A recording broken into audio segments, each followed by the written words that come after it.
Hey everyone, so this is my review of Manifest, Season 1, Episode 5, called Connecting Flights, and essentially what this episode is about is that it deals with all of those who were involved with Flight 828 but weren't actually on the plane, and sort of sharing what their stories and lives were like during those 4 years while all the passengers on Flight 828 were missing. And sort of while that's going on, somewhat of the other plot in this episode is revolving around Ben and Cal and their sort of adventures with trying not to listen to the voices in their heads. And this was a really good episode that had a lot of very great moments to it, and I really enjoyed that this episode really heavily focused on those who weren't on Flight 828 and sort of seeing what their lives were like. And with that, everything around Grace was really interesting, with her storyline sort of revealing how she met Jacob and what her and Olive's lives were like from pretty much the moment that they got on their plane instead of getting on Flight 828, and them arriving back from their vacation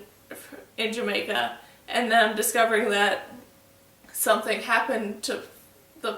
Flight 828, and that them slowly starting to come to terms that they might never see Ben and Cal ever again, and Grace then going and meeting Jacob and doing all this different stuff. It was just all really well done with how it was shown and how you sort of got to see this gradual recovery period for Grace, all leading up to the sudden message on the news of the fact that Flight 828's all of a sudden back. And I just really loved how all that played out. Then with that, I also really loved that they did finally bring back Steve Stone and his wife and sort of seeing what their lives were like. With them finally sort of trying to settle in with the fact that their son and daughter and grandson are possibly dead. And them trying to help out Jared, sort of coming to terms with that too.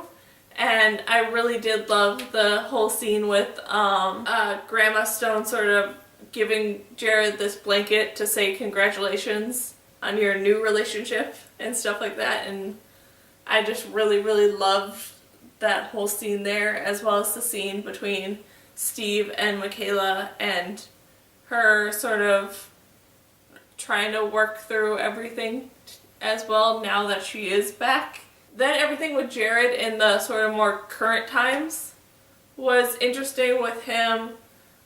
going through all the procedure and the fact of him taking the blame for Michaela and her incidents in the last episode. And now in this episode he is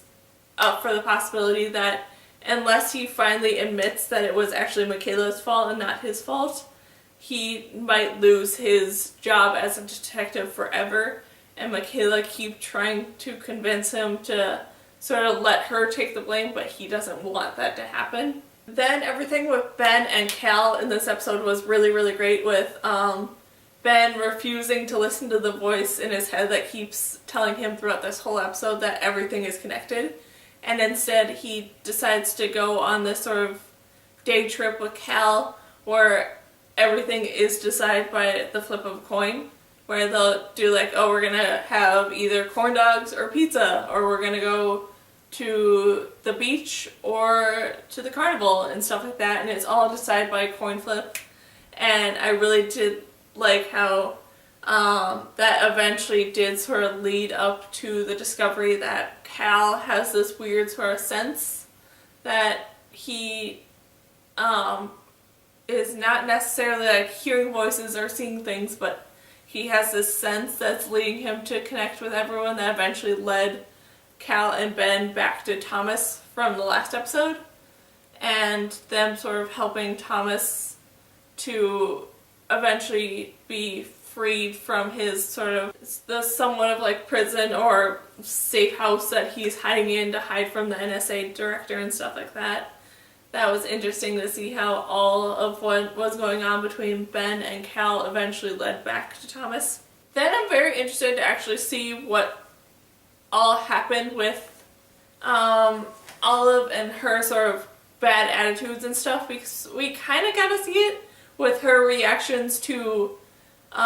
Grace dating Danny and stuff like that, and her sort of being very opposed to it, and her strong belief that Ben and Cal and stuff are all still alive. And I'm very interested to see what actual other bad things she did that Danny keeps making reference to Grace and to Ben and stuff like that.